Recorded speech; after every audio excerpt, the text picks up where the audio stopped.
Question ये है कि मास m1 को गिवन पोजीशन से रिलीज़ कर दिया जाता है और वो मास m2 से प्योरली इलास्टिक कोलिजन करता है। तो फाइंड करना है कि कोलिजन के जस्ट पहले मास m1 की वेलोसिटी क्या होगी और कोलिजन के बाद मास m2 मैक्सिमम कितना हाइट अटेन करेगा। तो इसको प्रोसीड करते हैं। तो हम देख सकते हैं कि इनिशियली मास m1 और पॉइंट ऑफ सस्पेंशन के बीच डिस्टेंस L से कम है। तो कंफर्म है कि इनिशियली स्ट्रिंग सेलेक्ट होगा और स्ट्रिंग में टेंशन 0 होगा।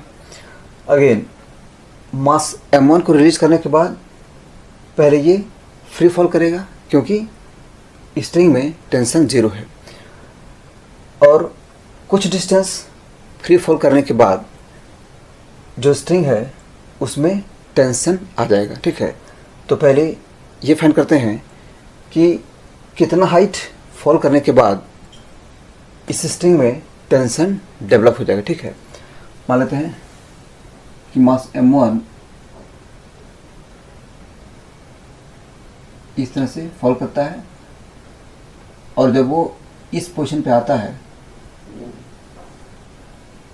तो स्ट्रिंग में टेंशन डेवलप हो जाता है, मतलब जो स्ट्रिंग है वो बिल्कुल स्ट्रेट हो जाता है। ठीक है,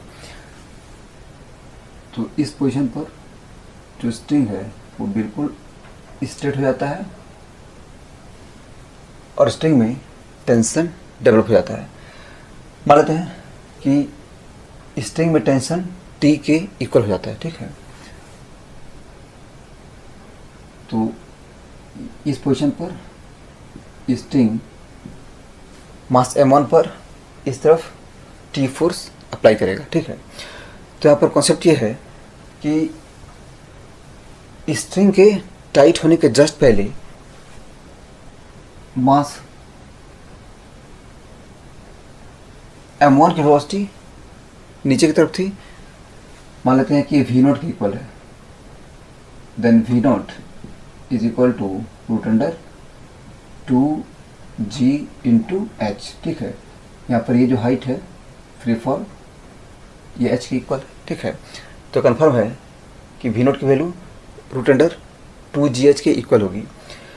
तो कॉन्सेप्ट ये है कि जैसे ही स्ट्रिंग टाइट होगा तो v0 का वो कंपोनेंट जो स्ट्रिंग के अलोंग है वो 0 हो जाएगा, लेकिन v0 का वो कंपोनेंट जो स्ट्रिंग के नॉर्मल है वो मेंटेन रहेगा। ठीक है, हम देख सकते हैं कि यहाँ पर जो v0 है उसका दो कंपोनेंट है।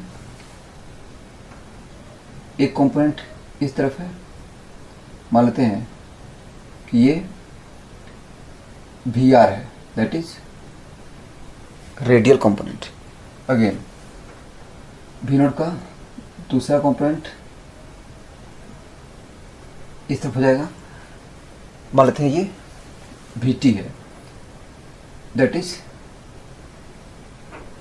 The tangential component of v0। ठीक है, तो जैसे ही स्ट्रिंग टाइट होगा VR की वैल्यू 0 हो जाएगी और मास m1 के पास सिर्फ वेलोसिटी VT होगा और हम VT की वैल्यू फाइंड कर सकते हैं। ठीक है, तो अगर ये एंगल थीटा है then we have VT that is the tangential velocity equal to V0 cos theta. ठीक है, अगेन ये थीटा है तो ये वाला एंगल भी थीटा होगा, मतलब ये जो एंगल है ये हो जाएगा 90 माइनस थीटा। ठीक है, 90 माइनस थीटा। ठीक है, तो थीटा की वैल्यू फाइंड करते हैं। ठीक है, इस एंगल में ये लेंथ √3l/2 के इक्वल है और ये लेंथ L के इक्वल है। ठीक है, so this angle is 90 minus theta sin 90 minus theta, that is cos theta, equal to ये हो जाएगा this length by this length, that is root 3 L by 2 by L. L cancel and we have cos theta equal to root 3 by 2, that is theta is equal to 30 degree. ठीक है, so we have Vt equal to V0 cos 30, that is root 3 by 2। Again H केवल find करते हैं, तो ये 30 degree है, मतलब ये जो एंगल है ये 60 डिग्री के इक्वल हो जाएगा। ठीक है, so we have H equal to L cos 60, that is L by 2। ठीक है, so we have V0 equal to root under 2g into L by 2, this is root under GL।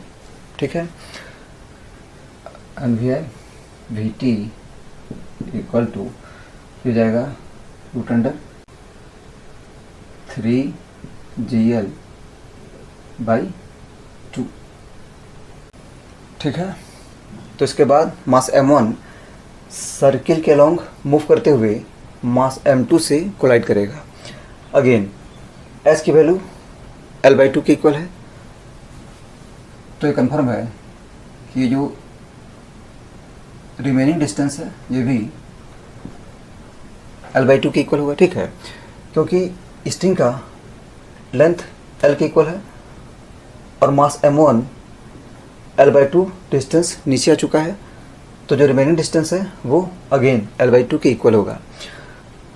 और assume करते हैं कि कोलिजन से just पहले मास m1 की velocity v के इक्वल है। ठीक है, ये मास m1 है और इसकी वेलोसिटी जस्ट बिफोर कोलिजन मान लेते हैं कि v के इक्वल है, और हम v की वैल्यू एनर्जी कंजर्वेशन से फाइंड करेंगे। ठीक है, तो मास m1 की इनिशियल स्पीड vt है और फाइनल स्पीड v है। ठीक है, so let us apply energy conservation. So by energy conservation we have v square equal to vt square plus 2g into L by 2। ठीक है, this is conservation of energy. ठीक है, so this imply that v square equal to vt square will be 3gl by 4 plus ये हो जाएगा gl and this equal to 7gl by 4। ठीक है, so this imply that v is equal to root under 7gl by. ठीक है, इसके बाद मास m1 मास m2 से कोलाइड करेगा। ठीक है, अगेन मान लेते हैं कि कोलिजन के जस्ट बाद जो मास m2 है उसकी वेलोसिटी इस तरफ हो जाती है v1 के इक्वल, और जो मास m1 है उसकी वेलोसिटी मान लेते हैं कि अपोजिट डायरेक्शन में v2 के इक्वल हो जाती है। ठीक है, और अब हम v1 v2 की वैल्यू फाइंड करेंगे, तो अगेन मोमेंटम कंजर्वेशन अप्लाई करेंगे और कोएफिशिएंट ऑफ डिस्ट्रीब्यूशन को भी अप्लाई करेंगे। ठीक है, so by momentum conservation along horizontal we have initial momentum, तो यहाँ पर m1 मान लेते हैं कि स्मॉल m के इक्वल है तो m2 3 स्मॉल n के इक्वल हो जाएगा, ठीक है। So initial momentum of the system will be m into v, ठीक है, इक्वल टू फाइनल मोमेंटम। ये 3m है, ये m है, ठीक है। तो सिस्टम का फाइनल मोमेंटम इस तरफ हो जाएगा 3mv1 माइनस mv2, ठीक है। Mass mass cancel and this imply that 3v1 minus v2 equal to v। This is equation 1, ठीक है। नेक्स्ट अप्लाई करते हैं कि velocity of separation will be equal to velocity of approach because E is equal to 1, ठीक है। So we have velocity of separation equal to v1 plus v2 equal to velocity of approach which is v, ठीक है। This is equation 2। दोनों को add करते हैं, ये cancel हो जाएगा and we have 4v1 equal to 2v। So this imply that v1 is equal to v by 2, ठीक है। So this imply that v1 equal to v by 2, ये हो जाएगा root under 7gl by 4। This is equal to root under 7gl by 16, ठीक है। और again हम देख सकते हैं कि यहाँ पर जो v1 है वो रूट अंडर 2gl से कम है, ठीक है। This is less than root under 2gl, ठीक है। मतलब ये कन्फर्म है कि कोलिजन के बाद मास m2 हॉरिजॉन्टल लेवल तक रीच नहीं करेगा, ठीक है, because v1 is less than root under 2gl, ठीक है। तो अगेन हम मास m2 का मैक्सिमम हाइट एनर्जी कंजर्वेशन से फाइंड कर सकते हैं, ठीक है। मान लेते हैं कि mass m2 maximum h dash distance तक राइज करता है, ठीक है। So again by energy conservation we have final velocity 0 equal to initial velocity v1 square minus 2g h dash, ठीक है। This is nothing but conservation of energy, ठीक है। So this imply that